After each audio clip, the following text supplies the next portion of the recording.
Hello guys, welcome to my mini blog. তো আমি আবার চলে এসেছি তোমাদের সাথে একটা মিনি ব্লগ শেয়ার করতে। আজ সন্ধ্যে থেকেই ব্লগটা শুরু করছি। আজকে আমার খুব পাপড়ি চাট খেতে ইচ্ছে করছে। সব সময় তো আমরা বাজারের পাপড়ি চাট খেয়ে থাকি, তো আজকে ভাবলাম বাড়িতেই একটু পাপড়ি চাট বানাবো। এবার আমি পাপড়ি চাট বানানোর জন্য সব সরঞ্জাম নিয়ে বসে পড়েছি। এখানে আমি কুচনো আলু নিয়েছি। এবার সব মশলা দিয়ে এটাকে ভালো করে মাখিয়ে নেব।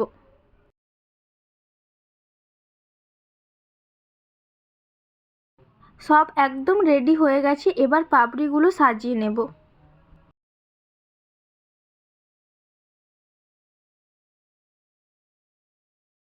সবার শেষে আমি ওপর থেকে কিছু ঝুরি চানাচুর ছড়িয়ে দেব। তো গাইস, আমার পাপড়ি চাট বানানো হয়ে গেছে। সবার ফার্স্ট আমি আমার মাকে দিয়ে টেস্ট করাচ্ছি। গাইস, আমার মা ক্যামেরার সামনে একটু লজ্জা পাচ্ছে, তাই হেসে ফেলেছে।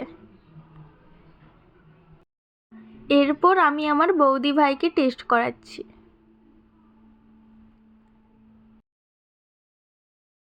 সবার শেষে এবার আমি টেস্ট করে নিচ্ছি। বাড়ির সবাই তো টেস্ট করে বলল খুব সুন্দর হয়েছে, আর আমারও খুব ভালো লেগেছে। এখন বাজে রাত 11টা। আজ আমার ভাই কলকাতা গিয়েছিল, সেখান থেকে আমার জন্য বিরিয়ানি এনেছিল। তো সেটাই খেয়ে আজ আমি ডিনার কমপ্লিট করছি। বিরিয়ানি খেতে খেতে একটু কার্টুন দেখে নিচ্ছি। বন্ধুরা, আমার ডিনার কমপ্লিট হয়ে গেছে। আজকের ভিডিওটা এই পর্যন্ত। দেখা হচ্ছে নেক্সট ভিডিও নিয়ে।